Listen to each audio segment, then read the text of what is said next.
Hello, my name is Ash, a counselor in training. This is my Relatable study podcast for individuals who need help studying for their NCE, CPCE, and other related counseling exams.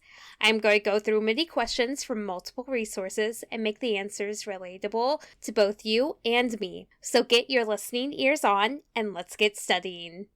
What is a risk assessment? A risk assessment evaluates the client's condition and their particular situation for a presence of concerned risk factors. These risks can be influenced by ethnicity, spirituality, age, or social beliefs, and include a risk for suicide, self-harm, developing new mental health issues, seizures, falls, elopement, or even allergic reactions. This assessment should occur within the first interview and continue to be an ongoing process. The client's specific risk should be prioritized and documented, and then interventions should be placed into the treatment plan and the protection for this client from these risks.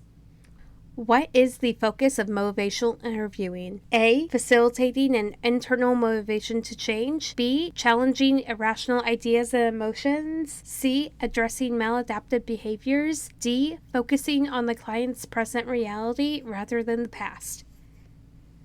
The answer is A. The main focus of motivational interviewing is facilitating an internal motivation to change. This can include thoughts, feelings, and actions within the self to help motivate an individual to make internal changes. There are external motivationals that can help a person to change, but within the counseling session, you are looking more internal with motivational interviewing rather than external.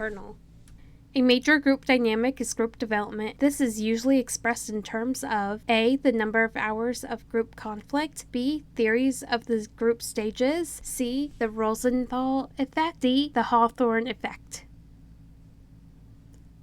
The answer is B. A major group dynamic is group development. This is usually expressed in terms of theories of group stages, such as forming, storming, norming, working stage, the final stage, separation stage, so on and so forth. There are many theories to learn when it comes to group therapy as well as individual therapy. It is difficult to learn them all under a short period of time, but being able to know the general gist of a majority of them can help you with your groups. What's the difference between passive and active suicidal ideation? Passive suicide ideation involves wishing to be dead or thinking about dying without making any plans, while active suicidal ideation involves making plans. For example, passive suicide ideation, clients would say, I wish I were dead. I wish I would fall asleep and never wake up again. I just don't want to be here anymore. Whereas active suicidal ideation, a client may say, yeah, I plan to take a large quantity of my medications on this specific day.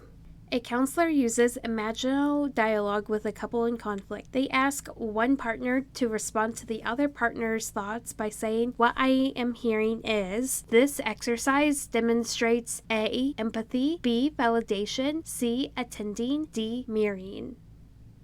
The answer is D. This exercise demonstrates mirroring because the clients are responding to each other by saying, what I am hearing is X, Y, and Z. This is when one client is actively listening to the other one and repeating back what they hear by starting with what I am hearing is. Mirroring is the practice in which you imitate another person's thoughts, comments, and emotions, and it is an intentional act of slowing down, truly listening, and regulating our reactivity.